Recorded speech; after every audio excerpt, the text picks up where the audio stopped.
Hi, everyone. I'm Matt Frizzell, and I was scheduled to give the Maundy Thursday message at the Holy or Maundy Thursday service at Stone Church this Thursday. And because of the Jackson County stay at home order and the First Presidency's request that we don't meet for worship during the pandemic, I thought the service would be canceled. But after contacting leaders, I was happy to learn that there is still an opportunity to share my message on the Facebook page with Stone Church. So, what I want to do right now is share with you my thoughts and preparation for Maundy Thursday this Holy Week. And so I look forward to spending the next little bit with you as we remember this important day together. It's important to remember that this is Holy Week. It's one of the most important weeks in the Christian calendar, and it remembers the climax of really the gospel story. Jesus goes to Jerusalem this week, and Jerusalem is the heart of Israel's life. The temple is literally the place in which God dwells for Israel. Jerusalem is the center of Israel's political life. It's a holy city, the capital city, whose very name means peace. And during Holy Week, the climax of Jesus' ministry comes from the fact that Jesus he goes to Jerusalem and challenges the chief priests. He challenges the lawyers and the scribes over the very meaning of the temple, of temple sacrifices, which are given according to the law and the taxes that Israel is paying. By doing so, Jesus questions the essence of Israel's loyalty to God. Jesus' challenging of the chief priests and the lawyers and the scribe questions the very nature of Israel's relationship to Rome and who they truly honor and the faithfulness of their covenant with God. Holy Thursday is the day that we remember the night before Jesus' death. According to Matthew, Mark, and Luke, it's the day that we remember the institution of the Lord's Supper. But in the Gospel of John, it's remembered a little bit differently. It's the night that Jesus washes his disciples' feet. What's important in both of these events is that Holy Maundy Thursday is the night that Jesus makes a new covenant, a new commandment, gives a new commandment to his disciples. And it's a commandment in which we share.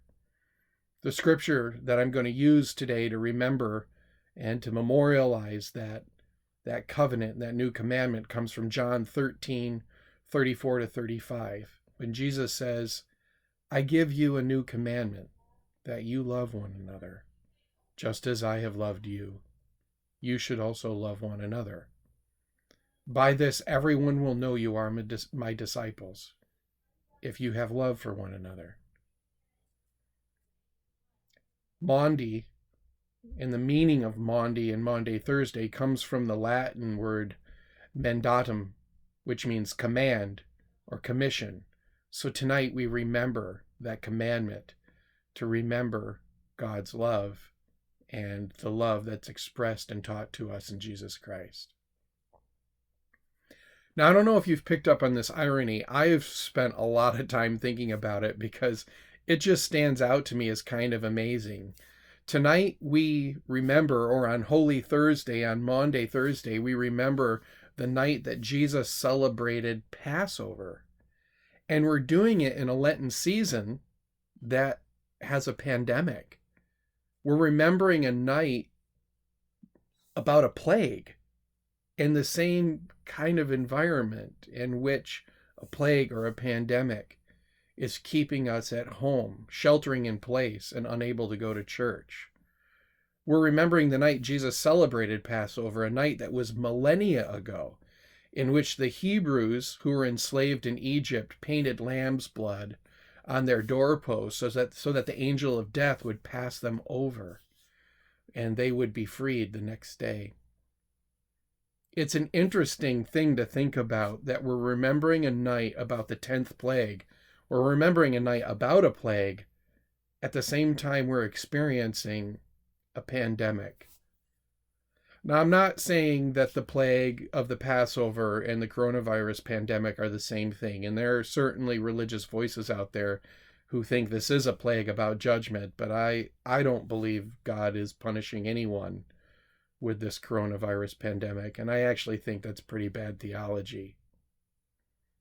In fact, I think it's much better, it's more spiritually attuned, it's more in touch with Jesus' message to take this pandemic and this irony about remembering a plague and the pandemic that we're under as an opportunity to consider what science and medicine have done for us.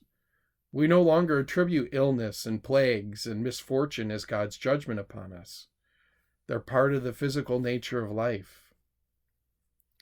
Any catastrophe, though, any struggle, any hardship like this pandemic can test our capacity to trust in God and to trust in one another. I'm watching it even now over social media and through news reports, how we're struggling to trust one another, trust public health authorities, and to trust governments. I really celebrate the fact that we no longer view catastrophes and misfortune as things that are God's wrath upon us, on some group of sinners, on a nation, or even God's judgment on some unjust leaders. While some certainly celebrated the catastrophe brought on to Pharaoh during the Passover, the point of really celebrating Passover was not God's judgment on the Egyptians, but God's liberation. Passover was about the Exodus. Jesus was gathering with his disciples, and Jews and Israelites had gathered for Passover for centuries because God heard the cry of the oppressed, because God in the story sides with the Hebrew people, and God's Spirit then moves with force to liberate the captive and to protect the vulnerable during Passover. In a way, that's what we're trying to do by sheltering in place and staying at home.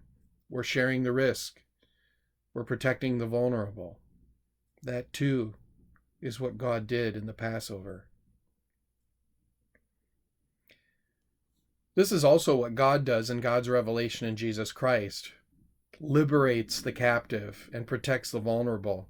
Through humility and service to one another, through sacrificial love and trust in God's grace as our source for life, through God's teaching to live and believe in God's present kingdom, in God's present peace. On Holy or Maundy Thursday, we remember the night Jesus and his disciples had supper together. We remember the night that Jesus washed their feet. And this is what Maundy Thursday is all about. For me, Maundy Thursday, the holiness of Maundy Thursday, reminds me of the wonder of Jesus' story. What did it mean for him to be a Messiah? Calling Jesus the Messiah means that all the hopes of a divided, oppressed, and struggling people are wrapped up in the story of Jesus. What our story says, what the Jesus story says about what God reveals as the true power of life and the path to life for ourselves and for the world is wrapped up in this story. In many ways, on Holy Maundy Thursday, we remember what is at the heart of that message, that commandment to love one another, to serve one another, that's the true power and the path to life.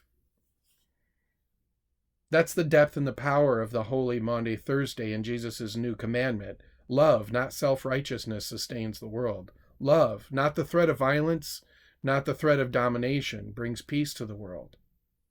Love, God's love, revealed in the life and teachings of Jesus, offers us a spiritual principle, a foundation for all of life in communion with one another and in right relationship with all things. That's what Holy Maundy Thursday is about. To remember that ancient, powerful, faith-filled story. You know, a message about love can become empty. It's easy to have a a conviction about the power of Jesus' love and God's love revealed through Jesus, and that over time and through our actions and through the struggles of life, through our struggle to respond, it can become kind of an empty message sometimes. Jesus' commandment to love and to serve one another can sound sentimental to some people. Others argue it's unrealistic. Many believe it's inadequate, especially in a world where there's still great differences between rich and poor. In a culture like ours, where violence and buying guns and having an enormous military budget is still a way of life. In our world where politics set neighbor and family member against family member and neighbor. And even in a pandemic that's going to mark the memories of a generation as it sweeps across the globe, preventing people from gathering and eating together and visiting friends and loved ones, worshiping, shopping, or meeting. The commandment to love, the revelation of God's love in Jesus Christ, can sound sentimental. It can sound unrealistic. And it can sound inadequate. I don't believe it is. Maundy Thursday, the holiness of Maundy Thursday, is precisely remembering how powerful and enduring, persistent and unrelenting God's love is, revealed in Jesus Christ, as we gather around tables symbolically to remember the Lord's Supper, Jesus' new commandment, and the love that is revealed in the remainder of Passion Week. Tomorrow, on Good Friday, we'll remember when Jesus died. On Holy Saturday, we'll remember the silence of the world and of God as we waited for Easter Sunday. And on Easter Sunday, we will remember and celebrate the most powerful message of the entire gospel story.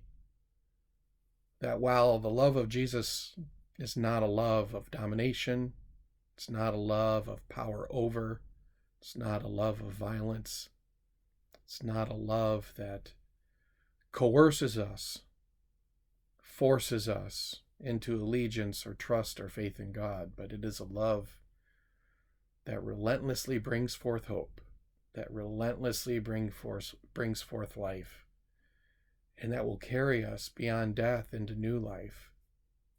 That is what is being born. That covenant is being instituted. That dinner, that meal, that commandment to love one another is being instituted and remembered and started tonight. I, for one, think Holy Maundy Thursday is worth remembering. It's worth remembering that love. It's worth remembering that commandment to love and serve one another.